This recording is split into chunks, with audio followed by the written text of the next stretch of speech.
Two former Republican officials, including Miles Taylor, who was a deputy chief of staff at the U.S. Department of Homeland Security during the Trump administration, and Christine Todd Whitman, the former Republican governor of the state of New Jersey, penned an op-ed earlier this week where they actually begged Republican voters to support Democrats in the upcoming 2022 midterm elections in order, they say, to save the Republican Party.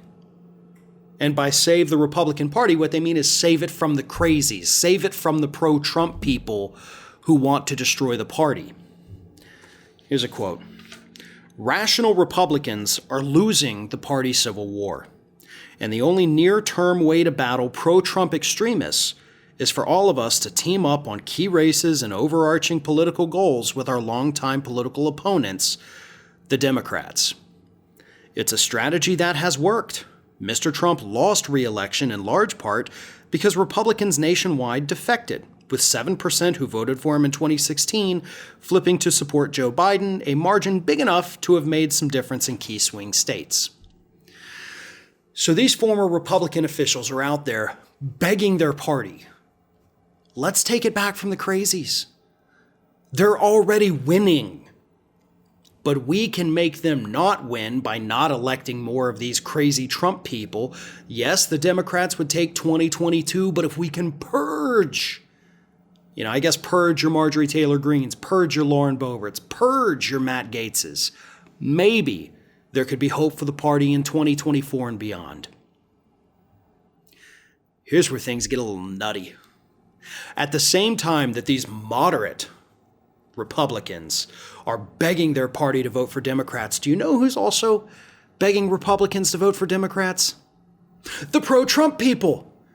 According to reports, you now have these pro-Trump activists, I guess you would call them, that are actively out there telling Republicans to vote for Democrats in order to purge the party of the moderates.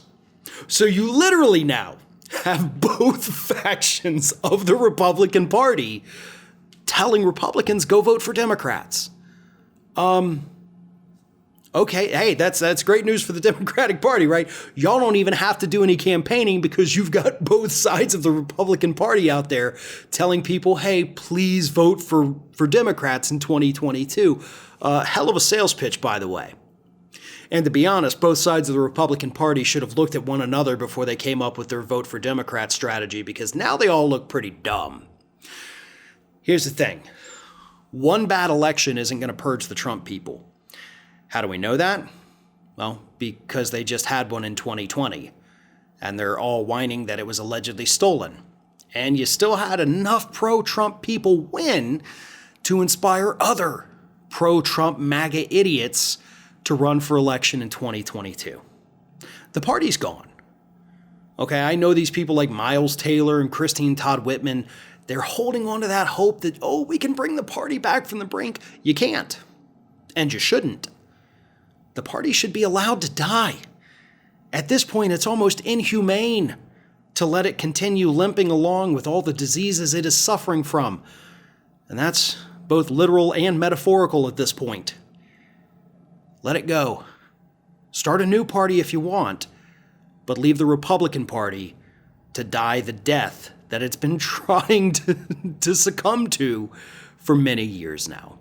Ring of Fire has fresh content 7 days a week, so if you want to be reminded about it, don't forget to subscribe to the channel, hit the little bell to be notified every time a new video goes up.